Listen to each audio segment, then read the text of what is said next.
Et s'il déchirait les ciels et qu'il descendait au milieu de sa gecque, il y a une chose qui va se produire. C'est que sa gloire éclatera au milieu de nous. Et cette gloire et cette présence magnifique de ces dieux dont l'amour est incommensurable est au milieu de nous. Alors j'aimerais que nous puissions tous ensemble pendant 2 minutes nous représenter cet amour que personne d'autre ne pouvait nous témoigner. Il n'y a que lui et lui seul. Lui qui est amour, il n'y a que lui seul qui pouvait nous témoigner cet amour. Personne d'autre ne peut nous aimer comme Dieu. Personne d'autre ne peut nous témoigner son amour en dehors de notre Père céleste. Alors j'aimerais pendant 2 minutes que tu te représentes cet amour.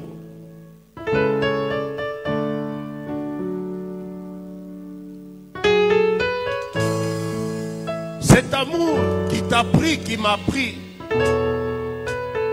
de la mort où nous étions pour nous ramener à la vie.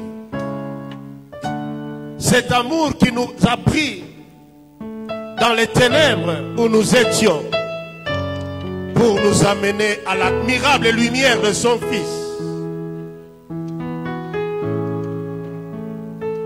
Nous qui étions errants, sans droit de cité, nous n'avions aucun mérite, aucun privilège d'être aimés comme nous avons été aimés et comme nous sommes aimés par notre Dieu. Élève ta voix, élève ta voix, élève ta voix. Adorez-nous, c'est Dieu.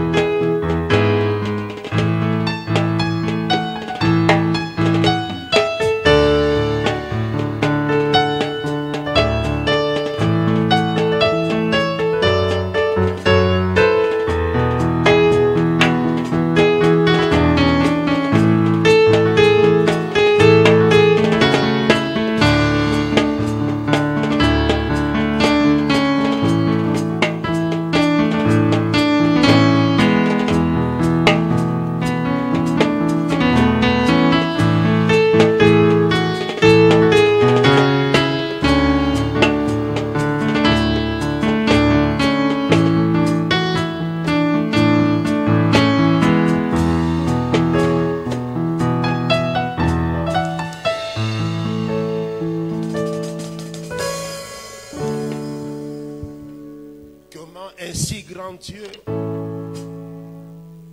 pouvait aimer un être comme moi. Comment un si grand Dieu pouvait me sacrifier son Fils? Comment un si grand Dieu pouvait se séparer de son Fils pour ma cause?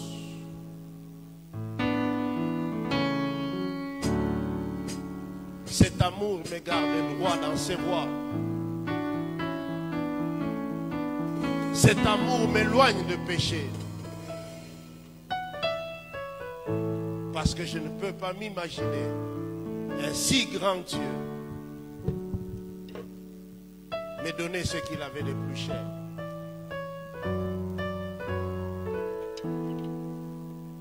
Amen. Amen. Nous sommes les bien-aimés de Dieu. Est-ce que tu peux dire, je suis le bien-aimé de Dieu? Oh, dis-le avec conviction, avec conviction. Tu es le bien-aimé de Dieu.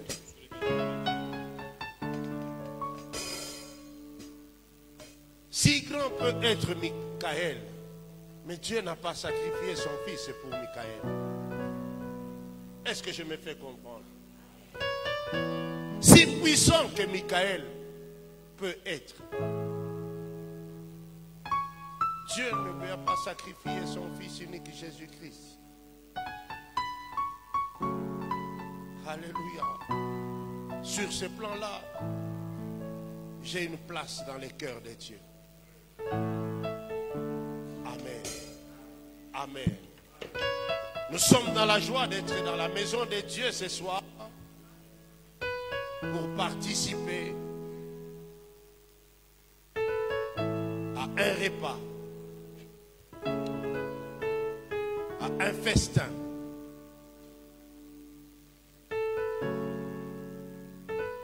Ce n'est pas tous les jours que nous pouvons être invités à un repas comme celui-ci. Alléluia. Alors imagine-toi que le roi t'invite à table, à partager avec lui un repas. Alléluia. Tu les racontes à tout le monde que tu es un privilégié. Le roi t'a invité. Et ce soir, nous voulons saluer l'homme de Dieu, le pasteur Kanta, qui va nous parler,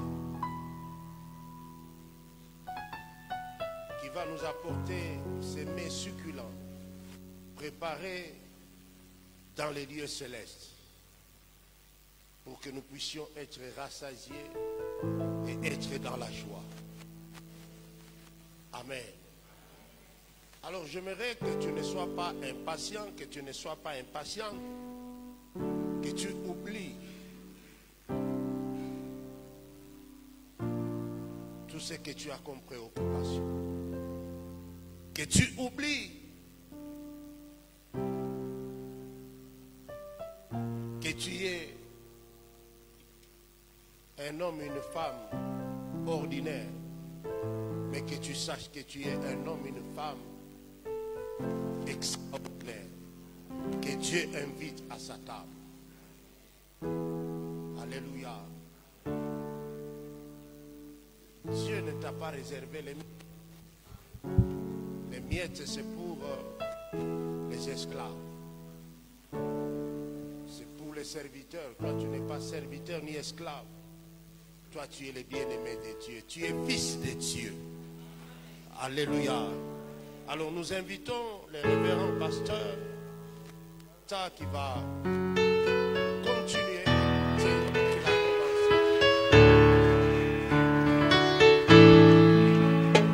Est-ce que les micros sont bien là?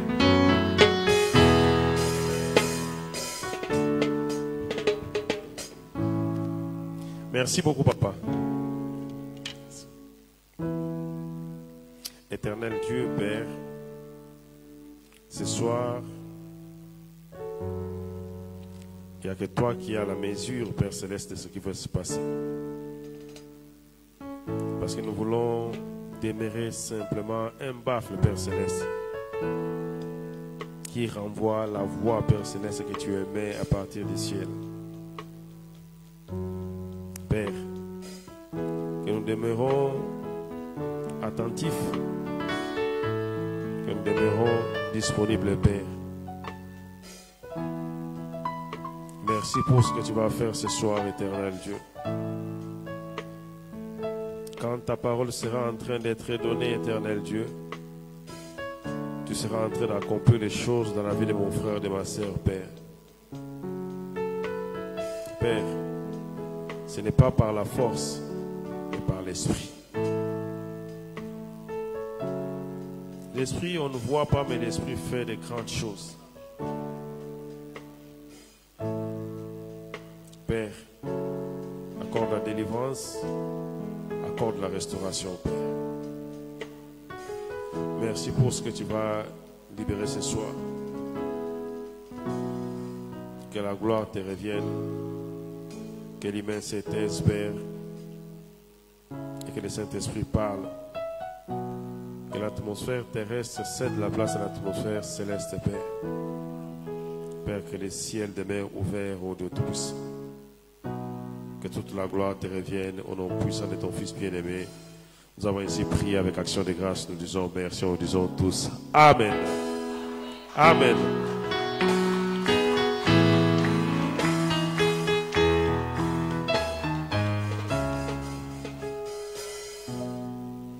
Nous allons adorer un instant avec la chorale.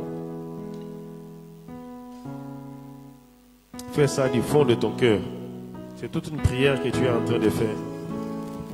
Tu ne sais pas ce qui peut se passer pendant ces temps. Fais du fond de ton cœur, je t'en supplie.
l'appelons Jéhovah.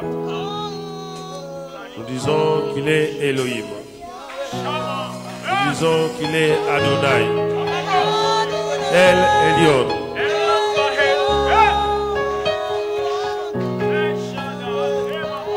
C'est lui qui n'a jamais connu de débit et qui ne connaîtra pas de fin.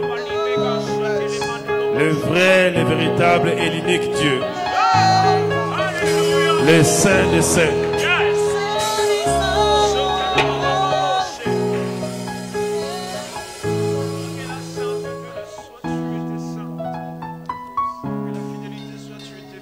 Merci Père. Merci pour ta présence ce soir. Merci parce que ma soeur, mon frère ne sortira pas comme il est venu, Père. Merci parce que Père, tu es déjà en train de bouger les choses, Père. Les lignes sont en train de bouger, Père, de Tout-Puissant. Il est écrit, Père, que ta voix est puissante, éternel Dieu. Tu es en train de gronder, de crier, Père, de Tout-Puissant. Les rangs bougent, éternel Dieu, par ta voix, Père, de Tout-Puissant. L'ennemi est en train de libérer ce qu'il avait tenu par ta voix, Père Céleste. Ce soir, Père, ta voix n'est pas seulement puissante, éternel Dieu. Elle est majestueuse, Père, de Tout-Puissant. Pour imposer l'ordre, Père éternel Dieu. Pour établir les choses, Père de Tout-Puissant. Père, je te bénis ce soir. Parce que tu crées une porte, éternel Dieu, dont l'ennemi n'a pas connaissance, Père. Une porte particulière, spéciale, éternel Dieu, pour tes enfants. Merci, Père. Merci, Père.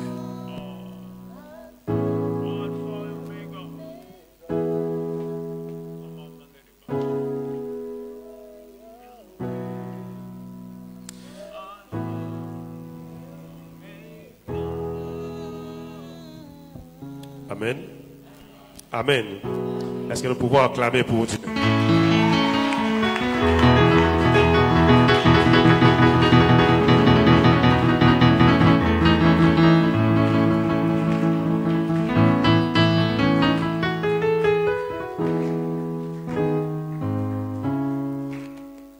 On nous rasseoir.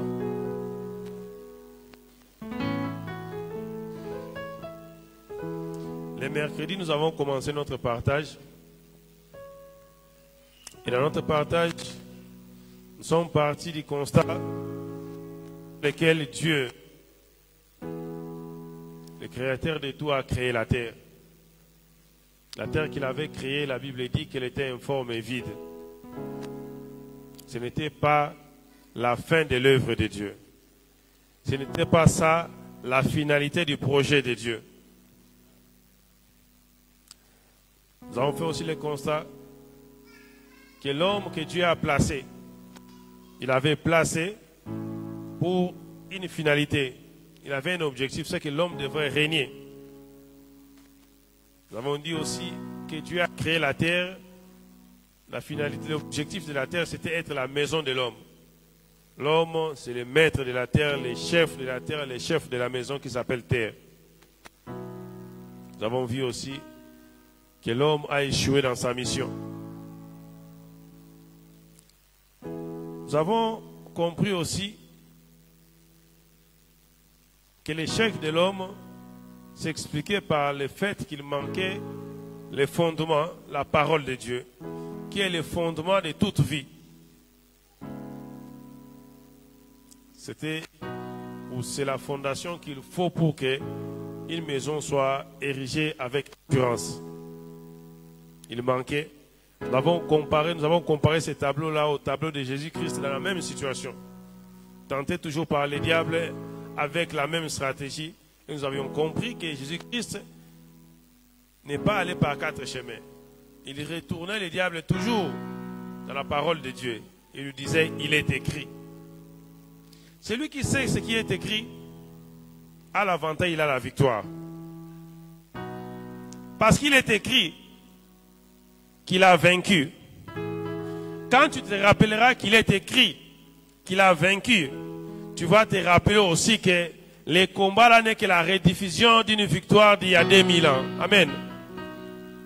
Tu vas te rappeler aussi qu'il est écrit que nous ne combattons pas pour la victoire, mais nous combattons dans la victoire.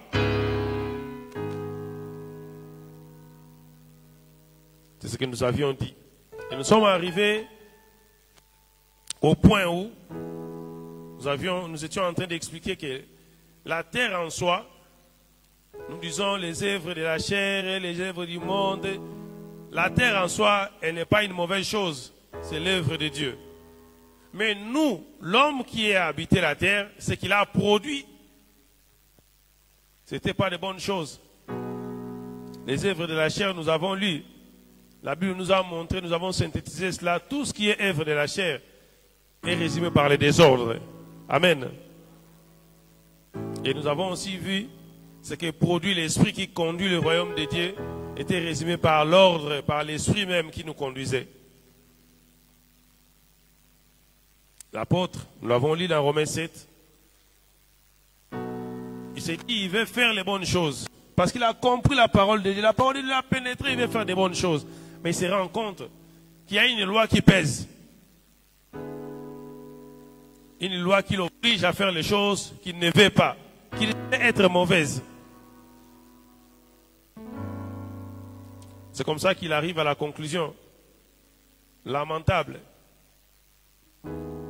décevante, si ce n'est de pleurer, en disant « Malheur de moi, qui me délivrera ?»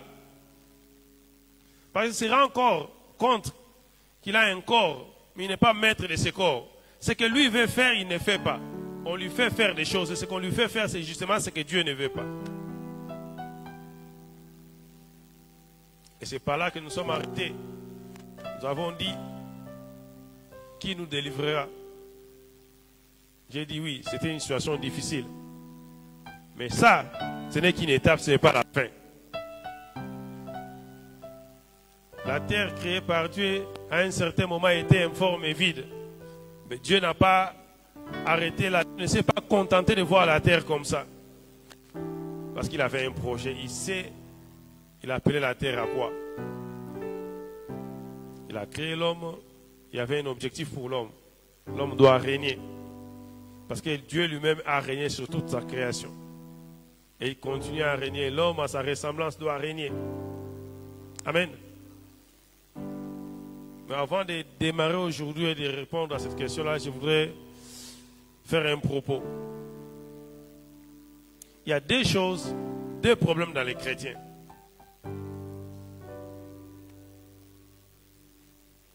La première des choses, nous l'avions dit, la Bible dit dans 1 Josué, pourquoi Jésus-Christ est rentré dans la parole?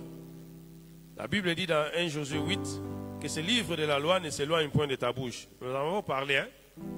Mais nous avons insisté qu'il ne s'arrête pas, que ça ne s'éloigne pas. Il dit surtout, il faut méditer. C'est ça le problème des chrétiens. Les chrétiens ne lisent pas. Si tu ne lis pas, tu vas méditer comment? Les chrétiens, ils aiment que les pasteurs lisent pour lui. Voilà pourquoi beaucoup de gens se perdent. Il lit pour vous et vous raconte ce qu'il veut. Les chrétiens, lisez. Si tu ne lis pas, tu vas méditer comment? Les chrétiens, les pasteurs lisent pour lui. Il veut que tel frère lise pour lui et puis il vient lui expliquer. Non. On n'a pas dit que ce livre de la loi ne s'éloigne pas de la bouche du pasteur. Non. Qu'il ne s'éloigne pas de ta bouche.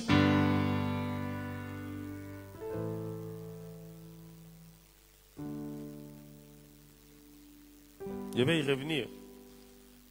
Le deuxième propos, le problème du chrétien, il ne comprend pas une chose. Ça nous concerne, nous, mon frère, ma soeur. Ce qui bâtit l'église, ce n'est pas la prédication de dimanche, malheureusement, papa. Ce sont les enseignements. Les enseignements vont faire à ce qu'on soit une église, qu'on soit posé sur la même fondation. Je disais les mercredis, vous allez entrer dans des cultes où vous voyez tout le monde sauter. Amen, come on, vas-y, amen. Et puis à la fin, Mon frère, c'était comment les kilts? Non, papa, je vous dis, c'était chaud. C'était terrible. Oui, c'était chaud, j'ai entendu. Mais qu'est-ce qu'on a dit? Non, non, non, c'était terrible. Mon frère, j'ai déjà entendu que c'était chaud, c'était terrible. Mais qu'est-ce qu'on a dit? Essayez de faire. Les dimanches, mettez-vous là-bas. Demandez qu'est-ce qu'on a prêché. Ce qui construit l'église, ce sont les enseignements. Jusque-là, nous sommes souvent dans l'église chrétienne, nous sommes des gens qui viennent à l'église. Ça peut faire mal ce que j'ai dit, mais c'est une vérité. À un certain moment, il faut qu'on le dise. Comme je disais à Kisangani, j'ai dit, quand moi je me mets à la chair, je dis ce que Dieu me dit de dire. Si toi tu veux entendre des choses que toi tu veux, c'est simple. Tu prends une radio-cassette, tu dis tes choses, tu enregistres. Et puis tu reprends, tu mets play. Tu vas entendre ce que toi tu veux. Mais moi, quand je me mets ici, mon objectif, ce n'est pas de dire ce que toi tu veux entendre. Mon objectif, c'est de dire ce que Dieu me dit de te dire. Ça peut ne pas te plaire, mais je vais te rassurer d'une chose, ça te construit. Amen.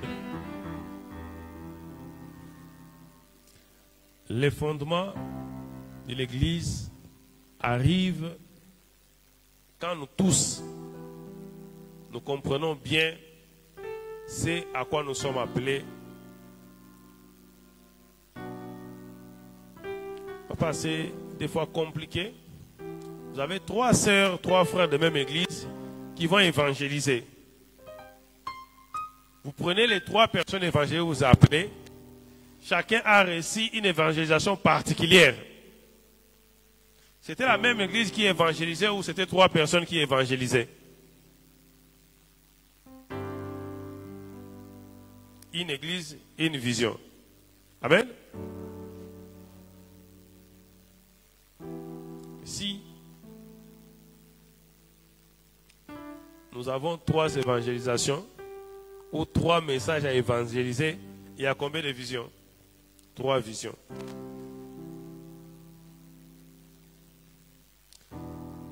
Les salis par Jésus-Christ. Une seule vision qui veut dire il n'y a pas de salis sans Jésus-Christ. Mais regardez ce que les frères vont faire quand ils vont prêcher. Mon frère, est-ce que tu as déjà accepté Jésus? Non. Les difficultés que tu me dis là, viens seulement chez nous, tu vas voir. Notre pasteur, quand il va te... Tu vas voir toi-même, il va te dire tout. Tu prêches Jésus ou tu prêches le pasteur? Tu évangélises Jésus ou tu évangélises le pasteur? La Bible nous dit, il n'y a pas un autre nom. Mais toi, les noms que tu donnes là, moi, je n'ai pas entendu le nom de Jésus. Tu es en train de détruire cette âme-là déjà. Voilà pourquoi vous allez voir, il y a des gens qui viennent à l'église. Quand les pasteurs se déplacent et ils voyagent avec les pasteurs. Parce que vous ne l'avez pas appelé pour Jésus.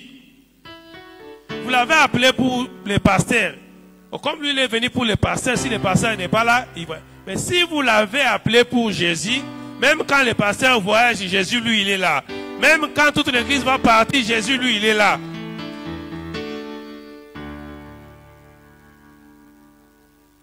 Nous sommes en train de bâtir des choses que les gens n'aiment pas entendre. Je peux vous assurer, mes frères et sœurs, je peux vous parler de la prospérité d'aujourd'hui, même pendant 10 ans. Tant que je ne vous dis pas ces vérités ici, vous aurez le message de la postérité, vous ne vivrez jamais cette prospérité. Vous croyez que Dieu va bénir quelqu'un qui ne marche pas bien? Vous allez avoir, mais vous n'irez pas loin parce que vous ne saurez pas garder cela. Parce que votre fondement déjà n'était pas solide. 2 choses, j'ai dit, ou je viens de dire, que ce livre de la loi ne s'éloigne pas de ta bouche. Il faut que nous apprenions à lire. Nous venons à l'église, nous n'avons pas de Bible. Nous venons à l'église, nous ne lisons même pas. Si je pose seulement la question ici, combien ont médité sur ce que nous avions partagé le mercredi passé? Vous allez voir que personne ne lève sa main. Chacun connaît dans son cœur. C'est pourquoi je disais, ça entre ici, ça sort là-bas. Tu ne peux rien faire sans la foi. Dieu a besoin de ta foi pour que tu puisses vivre. Et pourtant, la foi vient. Et toi, tu n'as rien entendu. Mais dites-moi un peu, qu'est-ce qui va venir? Qu'est-ce qui va arriver?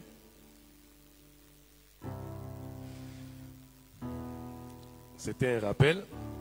C'était des mises au point. Nous allons rentrer dans ce que nous étions en train de dire.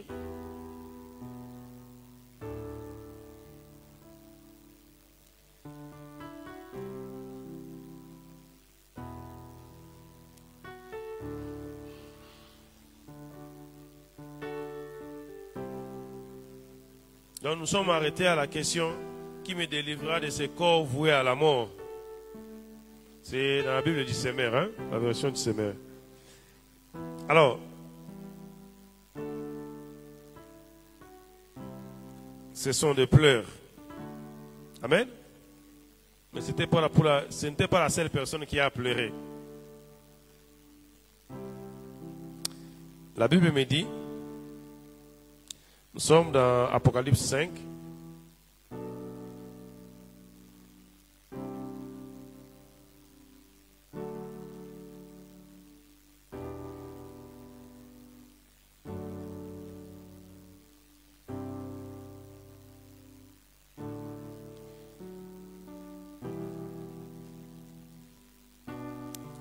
La Bible me dit à partir du verset 4, donc on peut commencer même par les premiers versets pour que nous puissions. Puis je vis dans la main droite de celui qui était assis sur le trône un livre écrit en dedans et en dehors, scellé de 7 sceaux. J'ai vu un ange puissant qui criait d'une voix forte, qui est digne d'ouvrir le livre et de rompre les sceaux. Et personne dans les ciels, ni sur la terre, ni sous la terre, ne put ouvrir le livre ni les regarder. Et je pleurais. Lui aussi, il a pleuré. La situation qu'il avait devant lui, il a fait pleurer. Mais ce que j'aime, c'est que ce n'est pas la fin de l'histoire. De la même façon, ce n'est pas aussi la fin.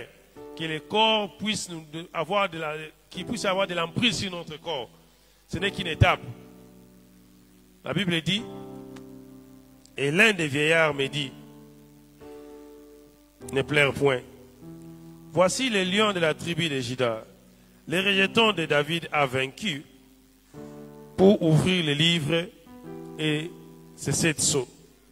Et j'ai vu au milieu du trône et des 4 êtres vivants, au milieu des vieillards, un agneau qui était là comme immolé. Il avait 7 cornes et 7 yeux, qui sont les 7 esprits des dieux envoyés par toute la terre. Il vint et il prit les livres de la main droite de celui qui était assis sur le trône. Quand il prit les livres, les 4 êtres vivants et les 24 vieillards se prosternèrent devant l'agneau, tenant chacun une harpe, des coupes d'or remplies de parfums, qui sont les prières des saints. Ce n'était pas fini. Il a pleuré. Comme nous avons fait le constat que nous sommes sous l'emprise, nous pleurons. Qui nous délivrera? Et il chantait un cantique nouveau en disant, tu es digne de prendre les livres et d'en ouvrir les sceaux, car tu as été immolé et tu as racheté pour Dieu par ton sang les hommes de toute langue, de toute tribu, de toute langue et de tout peuple et de toute nation. Amen. Tu as fait d'eux un royaume et des sacrificateurs pour Dieu, et ils régneront sur terre. Nous pleurons sur cette terre ici. Mais si nous savons qu'il est écrit que nous régnerons sur cette terre ici, nous n'allons pas pleurer. Il y a quelqu'un qui a accompli une œuvre grandiose à la croix.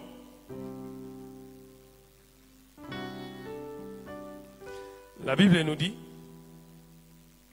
faisons comme nous avons fait les vendredis passés, les mercredis passés.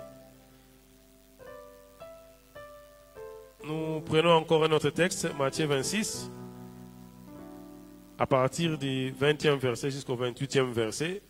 Mais nous allons nous attarder plus sur le 24e verset. Nous faisons une lecture attentive et puis nous allons revenir.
Le verset 24 nous dit, le Fils de l'homme s'en va, selon ce qui est écrit de lui, mais malheur à l'homme par qui le Fils de l'homme est livré. Mieux vaudrait pour cet homme qui ne fut pas né. Amen. Nous faisons encore notre lecture. Colossiens 2, du 13e au 15e verset. Faisons une lecture attentive puis nous revenons.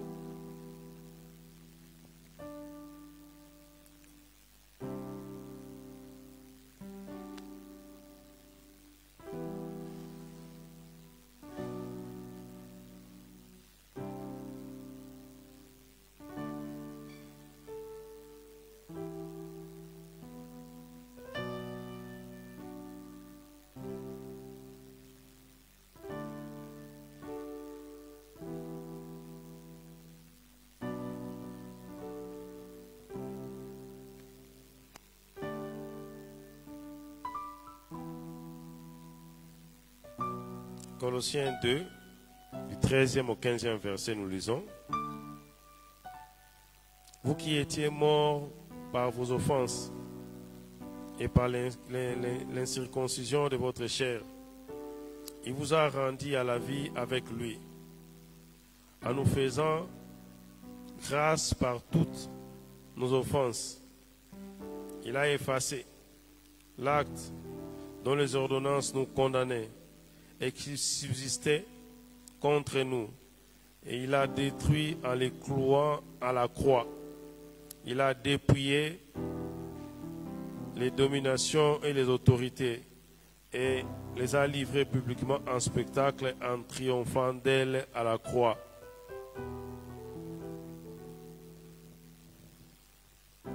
Comme nous pouvons comprendre,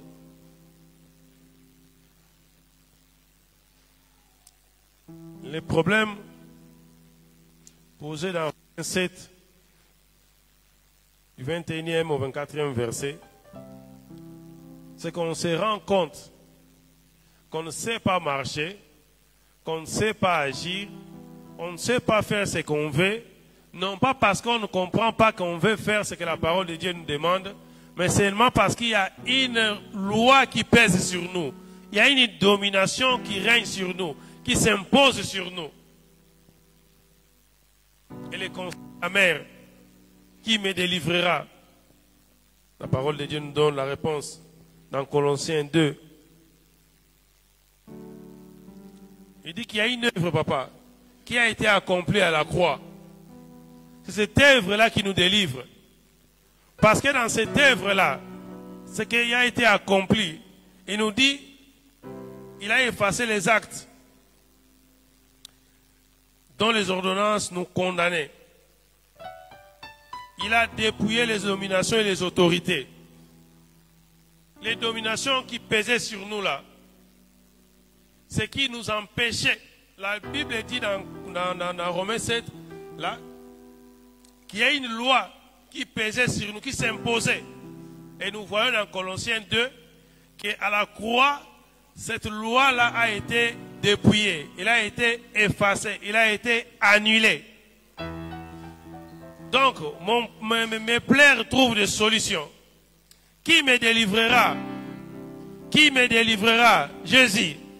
Qui me délivrera? Qui me délivrera? Jésus. C'est Jésus-Christ qui nous délivre par l'œuvre de la croix.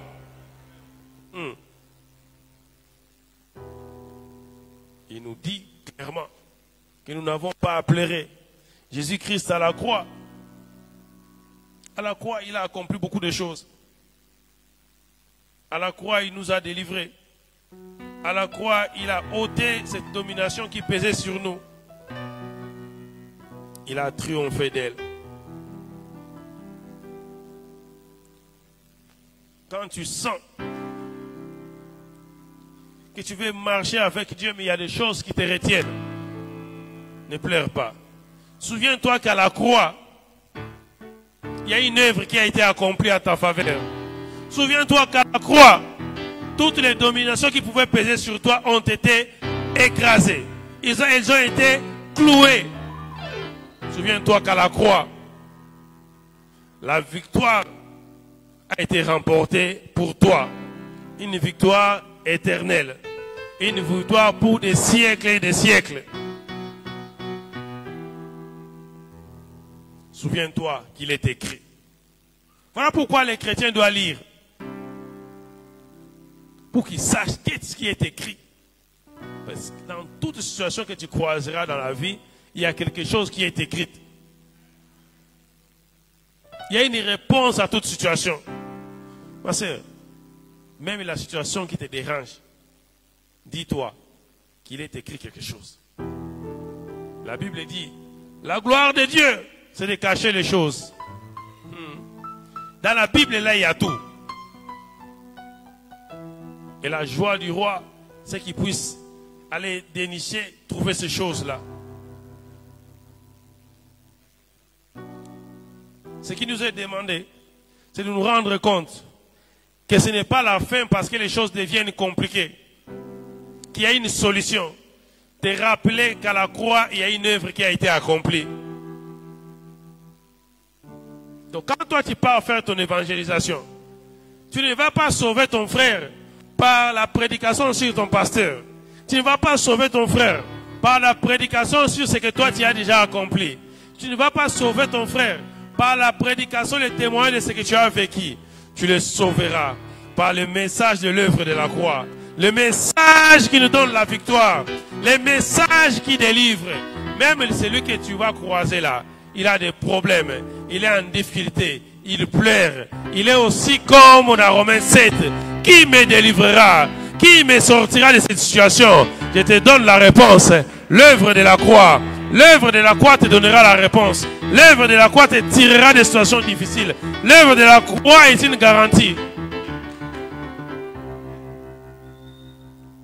L'œuvre de la croix.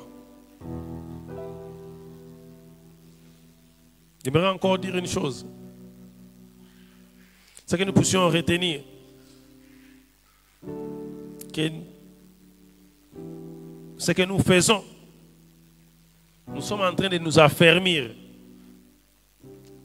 Affermir veut dire quoi? Avoir de bonnes bases.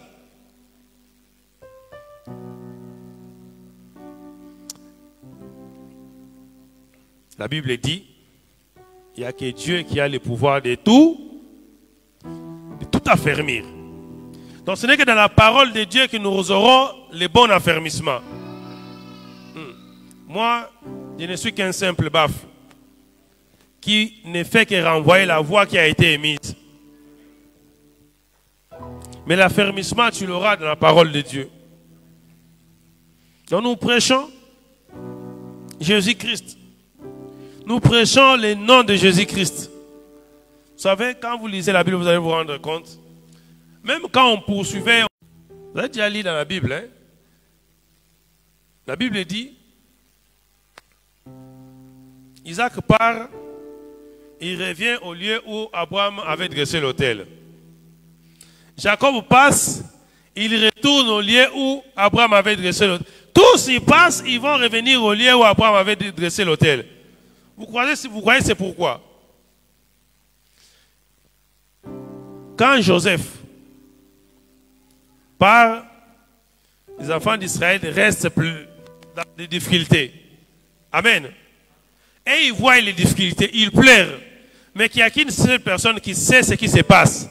C'est celui qui avait parlé avec Dieu. C'est celui qui avait pris les contrats avec Dieu. Dieu lui dit, je vais rendre ta postérité riche. Mais voici comment ils deviendront riches. Ils vont aller comme esclaves. Amen. Abraham, ça ne l'étonne pas. Abraham sait que ce n'est pas l'esclavage. Abraham sait que vous n'êtes pas des esclaves. Abraham sait que vous êtes des personnes en attente de la gloire de Dieu. Il sait qu'Israël est en train de faire passer le temps pour atteindre le temps fixé par Dieu pour que sa gloire éclate.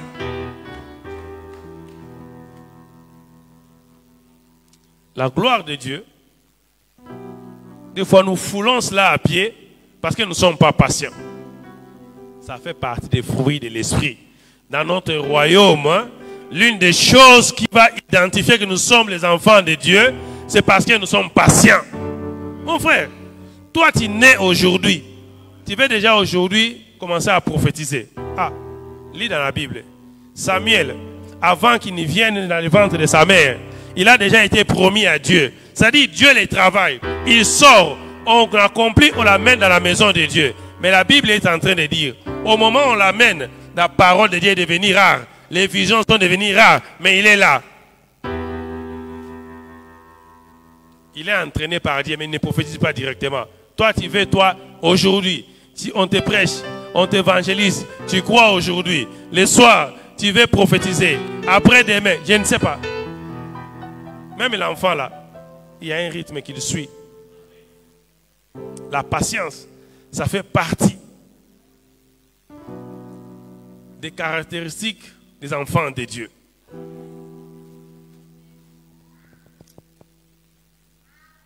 Le disciple n'est pas plus grand que son maître. Mais un disciple accompli sera comme son maître. Amen. Les disciples là, quand vous entendez disciple, vous n'entendez pas discipline. Vous avez déjà vu la discipline sans patience. Disciple, c'est le temps. Les disciples, il doit être endurant. Les disciples doivent être disciplinés. On lit des choses des fois, peut-être ça passe à l'esprit. Moïse a eu pour maître Dieu lui-même. Amen. Dieu lui dit, voici ce que tu vas faire. Il entraîne. Il entraîne. Au bout de la course, il lui dit, moi qui t'ai entraîné, je suis Dieu. Le disciple, quand il est accompli, il devient comme son maître. Voilà pourquoi Dieu lui dit, j'ai fait de toi un Dieu pour Pharaon. Parce qu'il devient comme son maître. Toi, tu ne veux pas être patient. Quand est-ce que tu seras accompli? Quand Jésus-Christ dit à sa maman, mon temps n'est pas encore venu, nous, ça ne nous apprend pas. Il y a toujours un temps de préparation que nous ne voulons pas. Ce n'est pas les propos du jour. J'aimerais dire qu'à la croix, il y a une œuvre qui a été accomplie. Mais seulement, papa, il y a un problème avec les chrétiens. Les chrétiens ne saisissent pas que nous parlons toujours de l'œuvre de la croix. Mais pour qu'il y ait l'œuvre, il faut qu'il y ait l'acteur qui va accomplir cette œuvre-là. À la croix, là, il y a l'œuvre de la croix, il y a aussi l'acteur de la croix. L'acteur de l'œuvre de la croix, là. L'œuvre qui est en train d'être accomplie, il y a un acteur. Alors nous allons voir l'œuvre de la croix. L'œuvre de la croix a ses retombées. C'est-à-dire les bénéfices que nous tirons de l'œuvre de la croix. Mais de l'œuvre de la croix a aussi son acteur. Et l'acteur a aussi un sens dans cette œuvre-là. Nous allons épingler 2-3 éléments. L'œuvre de la croix l'une de ces retombées, c'est le pardon de nos péchés.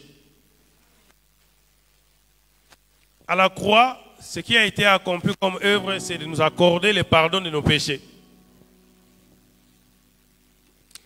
La Bible dit dans Colossiens 1, 12e à 14e verset, « Rendez grâce au Père qui vous a rendu capable d'avoir part à l'héritage des saints dans la lumière, qui nous a délivrés de la puissance des ténèbres et nous a transportés dans le royaume du Fils de son amour, en qui nous avons la rédemption, la rémission des péchés. » Amen. L'œuvre de la croix nous apporte le pardon de nos péchés. Nous devions toujours nous souvenir que dans l'œuvre de la croix, nous avons eu le pardon de nos péchés. Il y a aussi, dans l'œuvre de la croix, l'autre retombée, c'est de la délivrance.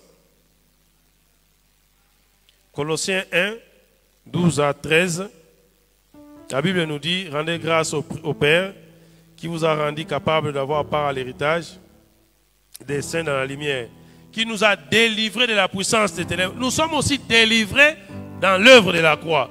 L'une des retombées, c'est aussi la délivrance. Je dois me rendre compte. Je dois savoir qu'il est écrit que par l'œuvre de la croix, je suis délivré. Je suis délivré de quoi? Des puissances. De la puissance des ténèbres. L'autre retombée de l'œuvre de la croix, c'est que les lois, les liens sont effacés et défaits. Les liens qui retenaient mes jambes là, qui retenaient mes membres pour que je ne fasse pas mon voyage, tout ça est brisé. La Bible nous dit dans Colossiens 2, 14 à 15, il a effacé l'acte dont les ordonnances nous condamnaient et qui subsistait contre nous. Il a détruit en les clouant à la croix. Donc, dans l'œuvre de la croix, il y a aussi cet effacement des lois, cette loi-là, des péchés qui s'imposaient à nous. Et les effacés, nous sommes devenus des hommes libres. Amen.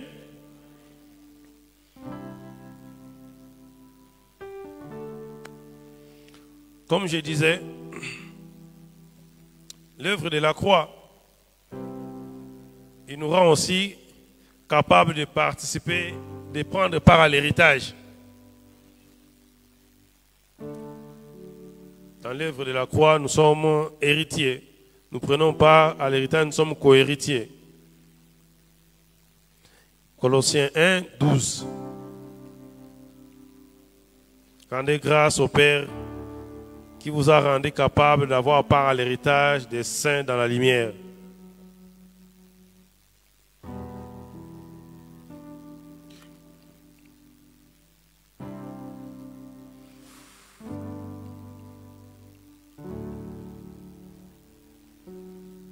Vous savez, des fois, nous avons un regard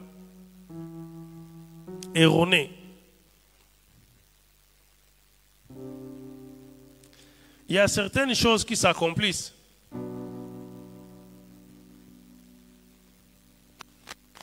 Nous croyons que le diable a pris les devants. J'aimerais te rassurer d'une chose. Il ne gagnera pas, il ne gagnera jamais, il n'a jamais gagné. Amen. Judas fuit et pleure, croyant qu'il a vendu Jésus. Amen. Nous venons de lire dans Matthieu. Nous venons de lire là, je vous avais donné le texte de Matthieu. Matthieu 26, le 24e verset. La Bible dit, le Fils de l'homme s'en va. On ne dit pas que le Fils de l'homme est vendu. On ne dit pas que le Fils de l'homme est livré. On dit que le Fils de l'homme s'en va selon qu'il est écrit. Amen. Il s'en va, il part, il quitte de lui-même parce que ces choses-là ont été écrites.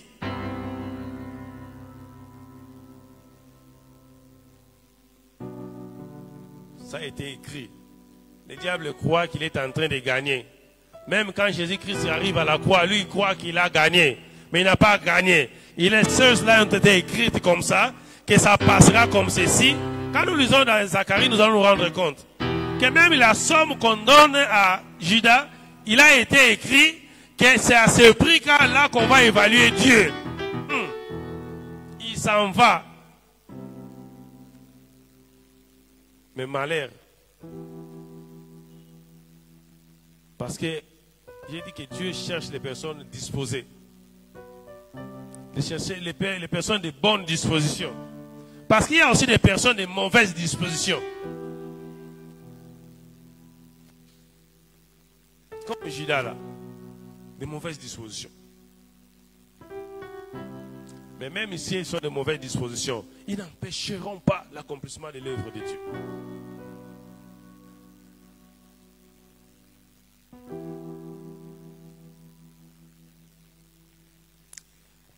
Dans l'œuvre de la croix, dans ce qui s'est passé à la croix, nous avons dit qu'il y a l'œuvre qui a été accomplie. Mais n'oublions pas qu'il y a aussi Jésus-Christ qui a été à la croix comme acteur.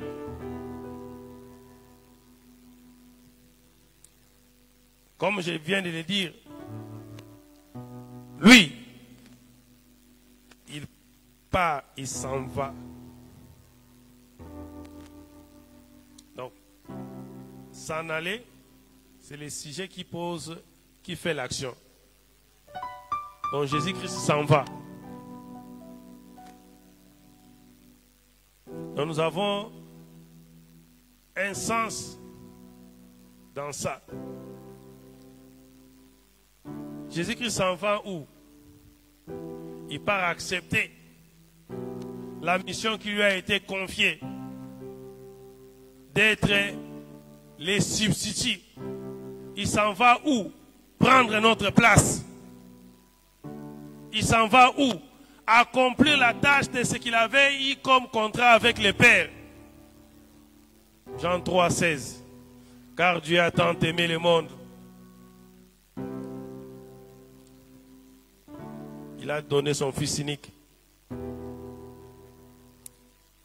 Donc dans Jésus-Christ, l'homme qui est à la croix là, il y a une facette de substitut.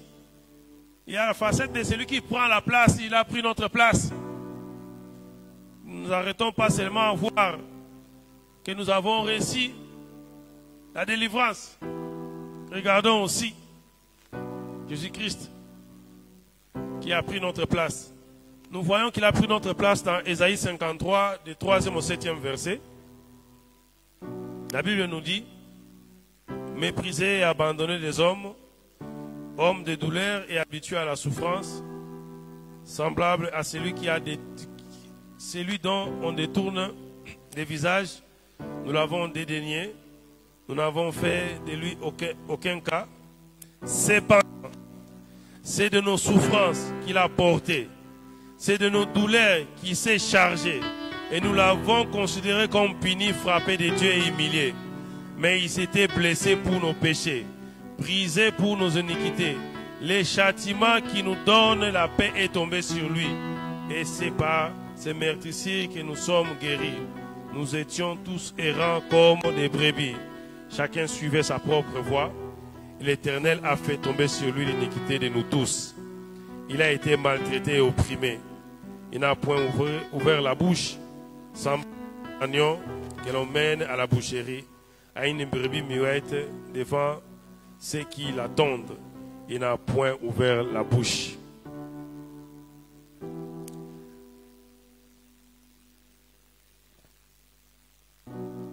La sanction que nous devrions recevoir, lui, il a accepté de prendre notre place pour subir cette sanction-là.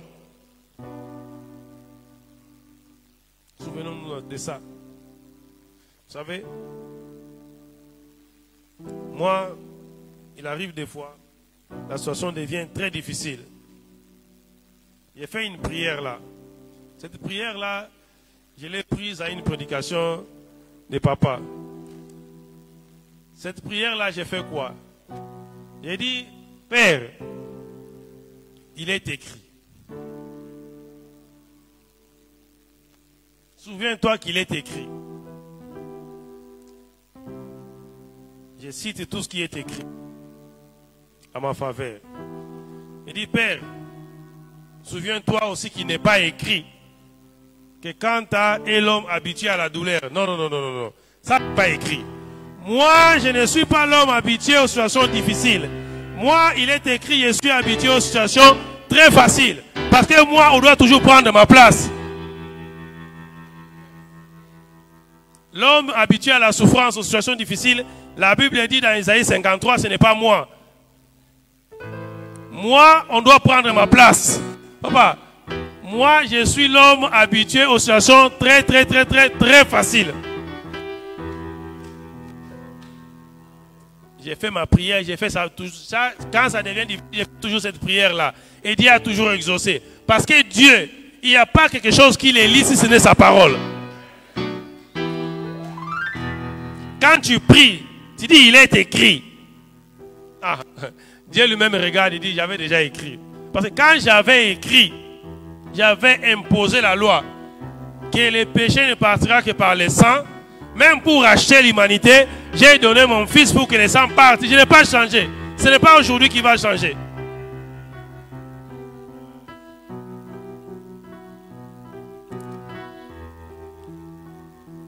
La place, il faut regarder aussi cette facette de Jésus-Christ, des substituts. Donc à la croix, nous n'avons pas seulement la délivrance. À la croix, nous avons aussi un substitut. Quelqu'un qui a pris notre place, parce que ça, c'était notre place. Il y a une deuxième facette. Celui qui est à la croix là-bas, il est l'envoyé de Dieu. Car Dieu a tant aimé le monde qu'il a donné son Fils unique afin que quiconque croit en lui ne périsse point, mais qu'il ait la vie éternelle. Il est mis là-bas. Il l'a envoyé. C'est pourquoi il dit, tu n'as voulu ni sacrifice ni holocauste. Tu m'as formé corps pour accomplir ta volonté. Mais voici, il vient. Il l'a envoyé.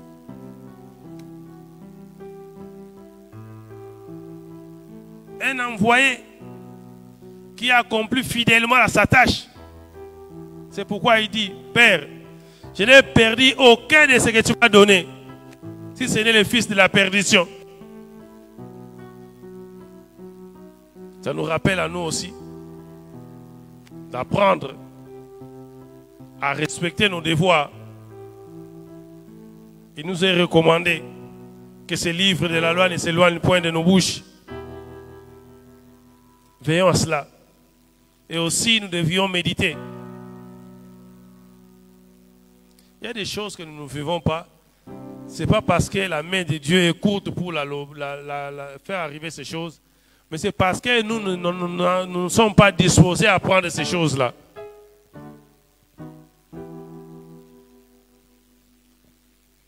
Parce que nous ne sommes pas jusque-là des bons envoyés.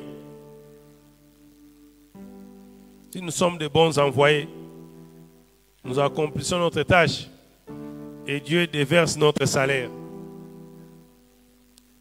Amen. Celui qui est à la croix, Jésus-Christ n'est pas seulement le substitut. Il n'est non plus seulement l'envoyé de Dieu. C'est un Seigneur. Il prend aussi la place du Seigneur.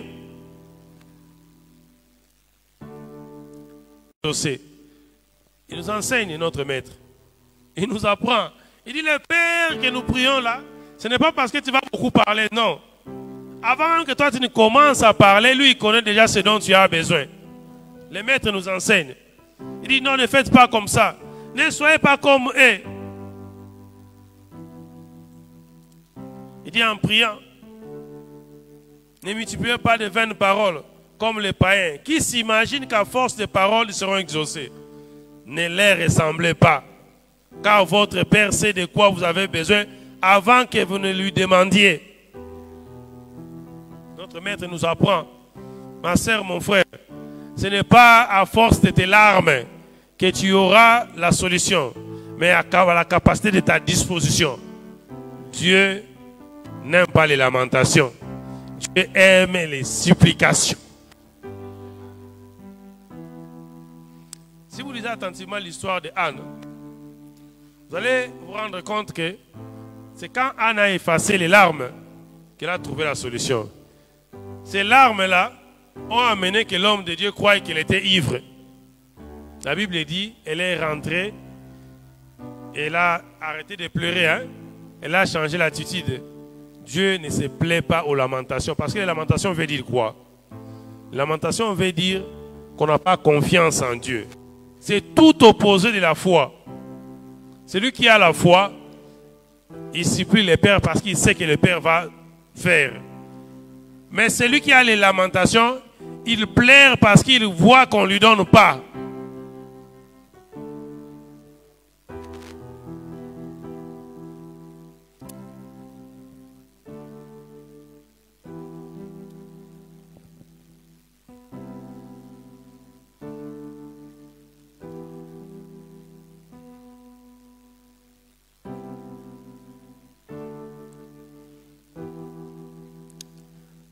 Jésus-Christ, celui qui est à la croix, il n'est pas seulement le maître, il est aussi l'intermédiaire. C'est celui qui fait les ponts entre le Père et nous. C'est pourquoi il dit, nul ne peut voir le Père.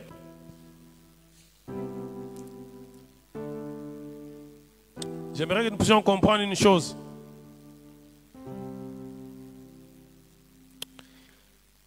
Notre évangélisation, notre enseignement, nous continuerons cela. Ce n'est pas aujourd'hui qu'on pourra terminer ça, c'est tellement long. Mais je voudrais circonscrire un peu l'objectif que je poursuis dans ce que je viens de dire. C'est que nous n'avons pas réussi dans notre marche jusque-là parce que les fondements sur lesquels nous nous sommes basés pour démarrer ne sont pas solides. Nous n'avions pas compris que nous devions d'abord nous-mêmes arranger avec Dieu. Nous n'avons pas compris que nous-mêmes nous devions reconnaître que Jésus-Christ a pris notre place.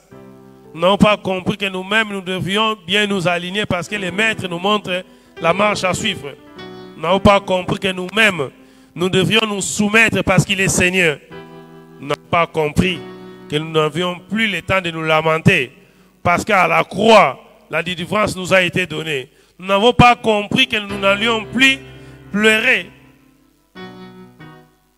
Continuer à voir les choses comme si ça n'avançait pas. Parce qu'à la croix,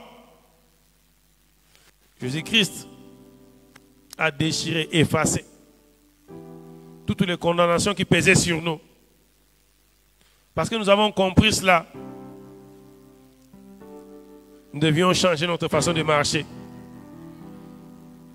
Nous devions nous rendre compte que nous ne devions pas marcher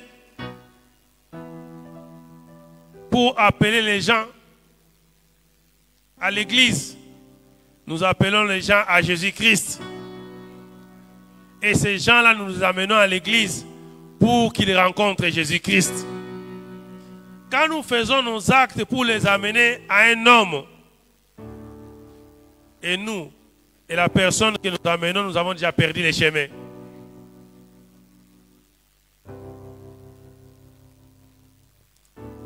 J'ai dit qu'il est le maître qui nous enseigne. J'avais dit, il nous enseigne et il nous demande l'exemplarité. Mais je pense que si vous avez fait attention, vous allez vous rendre compte que je n'ai pas touché à l'exemplarité. Amen? Non. L'exemple qu'il nous a donné, lui-même a marché pour évangéliser. Il est parti chercher, donner la bonne nouvelle. En tant que ses apprenants, nous avons les devoirs chacun. Mon frère, ma soeur, essayons de nous retourner d'abord. Regardons derrière.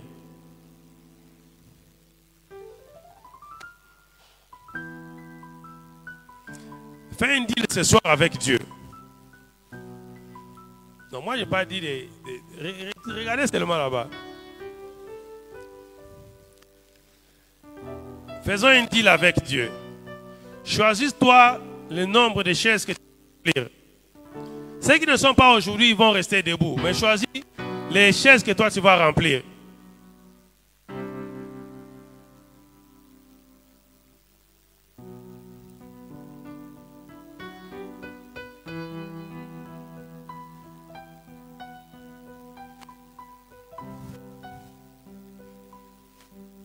Ézéchiel qui comprend qu'il n'y a que Dieu qui connaît la formule pour que les ossements puissent revivre. Dieu lui dit, tu parleras. Toi, tu vas faire un deal avec Dieu. Tu vas prendre un arrangement avec Dieu ce soir. Choisis-toi les chaises et fais une déclaration à Dieu. Du Père, je te prends en témoin ce soir. Je vais remplir autant de chaises. Au bout de la course, parce que moi j'ai été à ton champ. Quand je vais terminer de remplir ton champ là, toi aussi remplis ceci pour moi. Regardons maintenant nos chaises. Choisissons. Combien nous allons remplir? Ne prenez pas ça à la légère. Il y a des temps qui sont différents. La Bible nous dit que ce soir, le soir de la nuit, Jésus-Christ fut livré. Il mangeait. Tout Jésus mangeait, mais on prend seulement un instant de manger.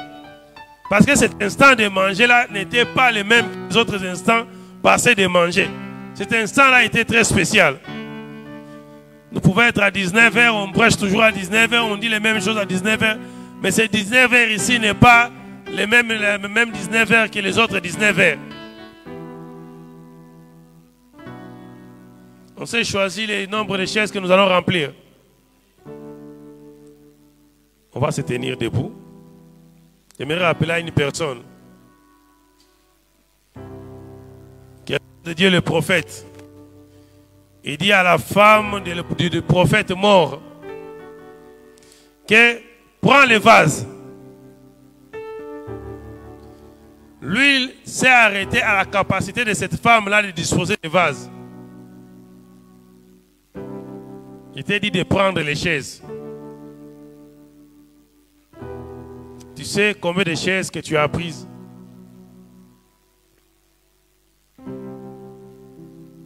J'aimerais faire une prière avec toi avant de céder le micro à papa pour continuer.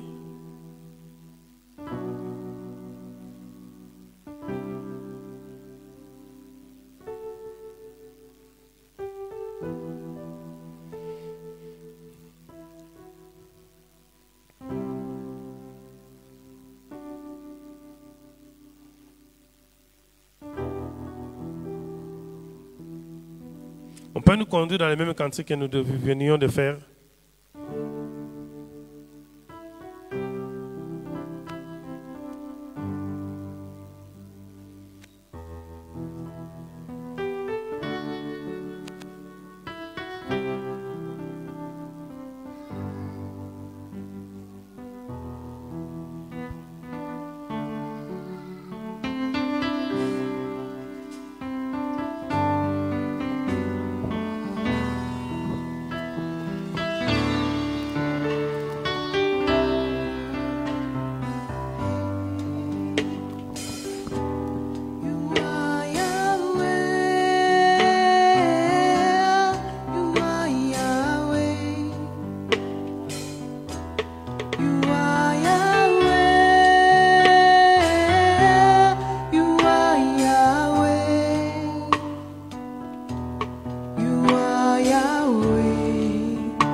Je vois quelqu'un se distinguer gravement après cet exercice ici.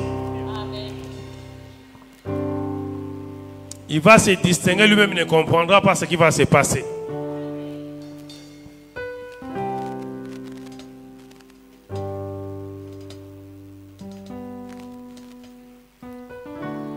Père,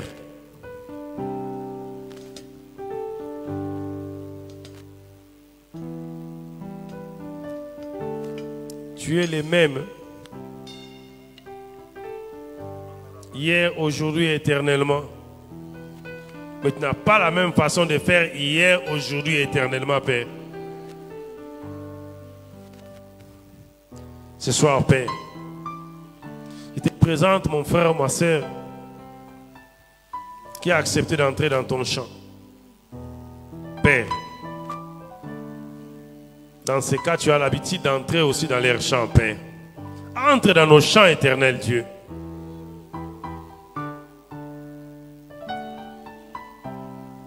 Père, j'ai prié pour que ton esprit les accompagne, éternel Dieu.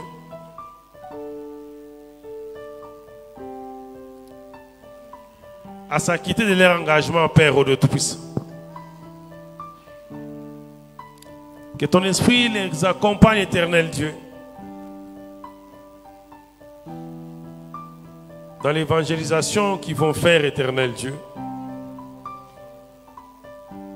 Père, ce n'est pas par leur force, éternel Dieu, au Dieu Tout-Puissant, mais par ton esprit. Père, fais-moi grâce, éternel Dieu. Que rien de ce qui a été partagé, Père Céleste, ce soir ne soit oublié, Père. Père, accorde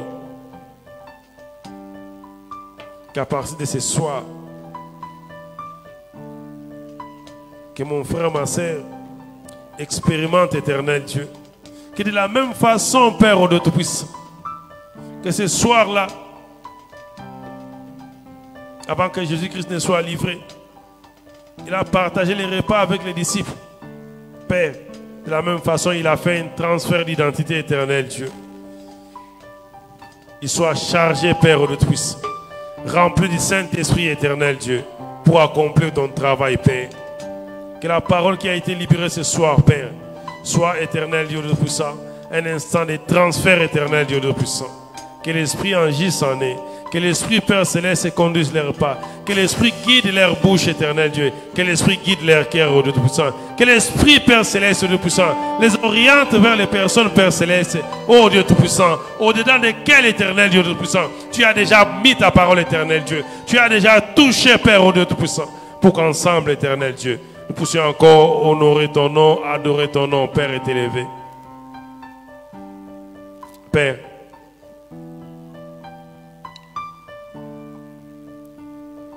toi qui disposes toutes choses, je sais, éternel Dieu, que tu as préparé cette parole pour ce temps, éternel Dieu. Parce que tu as des gens, éternel Dieu de puissant, que tu as voulu, Père Céleste,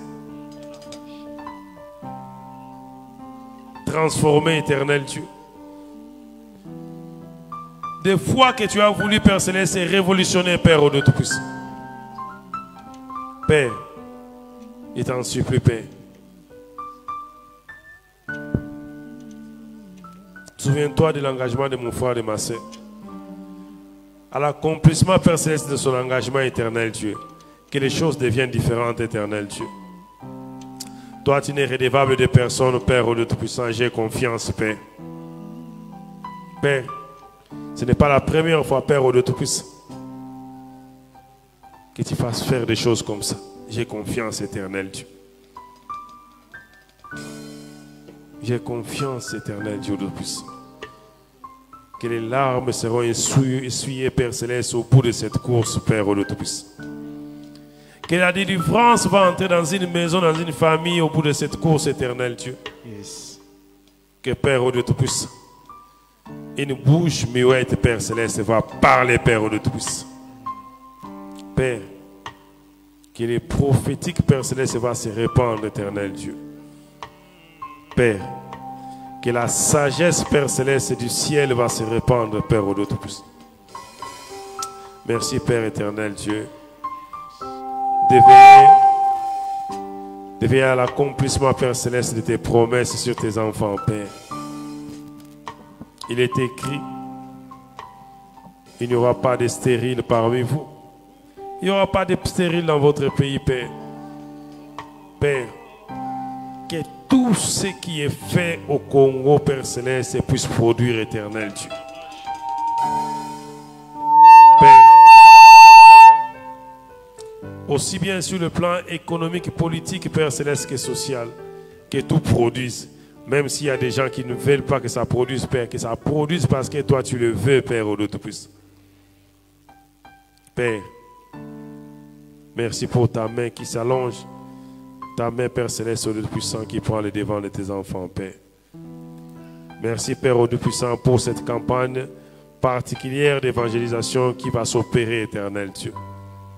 Je crois, Père, au Tout-Puissant, que les mois prochains, Père, à la même époque, éternel Dieu, nous aurons une autre configuration. Parce que, Père Céleste, au Tout-Puissant, tu réveilleras, Père éternel Dieu, des âmes qui étaient fatiguées, Père, au Tout-Puissant. Tu les consoleras par cette armée, Père Céleste, que tu envoies, éternel Dieu. Ils n'y vont pas, Père Céleste, parce qu'ils sont prêts. Ils y vont parce que tu as donné le mot d'ordre, éternel Dieu. Sois béni, sois exalté, Père. Je sais, il est écrit, Père, au Dieu Tout-Puissant. Tu as dit à Josaphat, éternel Dieu, Père, présente-toi seulement, tu verras la délivrance que tu veux t'accorder, Père. Josaphat n'était pas prêt, mais Josaphat était disposé, Père, au Dieu Tout-Puissant, à voir la parole de tes miracles, Père. Que la gloire te revienne, éternel Dieu. Souviens-toi de mon frère, souviens-toi de ma sœur. Au nom puissant de notre Seigneur et Sauveur Jésus-Christ, nous avons ainsi prié avec action de grâce. Nous disons merci. Et nous disons tous Amen.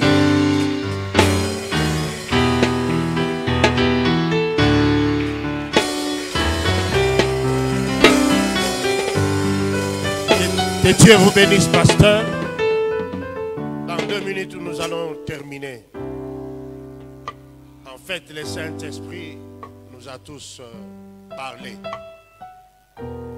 Le Saint-Esprit a sémé dans ta vie une parole. Cette parole est que tu reviennes dans la vision de Dieu pour Sajek. Est-ce que tu comprends? Que nous puissions évoluer dans la vision de Sajek. Amen. Il n'y a pas un groupe d'évangélistes. Tout celui qui a accepté Christ comme Seigneur et Sauveur, tout celui-là que Christ a amené dans cette église est un évangéliste par excellence. Amen. On est choriste, on est chante, mais avant tout, on est évangéliste. Alléluia. Prenons à cœur cette mission que Dieu nous a confiée et qui est la vision de cette église, de cette communauté. Amen. Nous avons été affermis cette semaine. Maintenant, passons à la pratique. Aimons la parole de Dieu, méditons-la. Elle va à notre vie et dans... Dites à une personne que Jésus t'aime, cela n'est pas compliqué. Dites à une personne,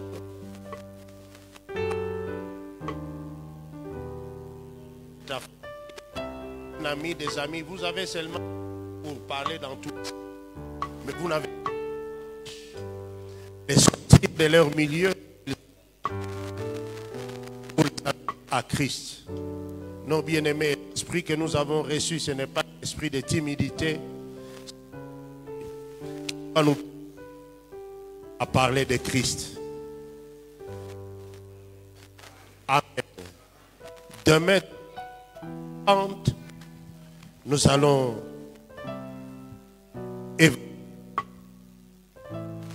Amen. Nous laissons toutes nos activités. Demain, nous allons évangéliser. Et chacun les dimanches présente une personne qui l'a amené. Cela va être notre objectif. Amen. Amen.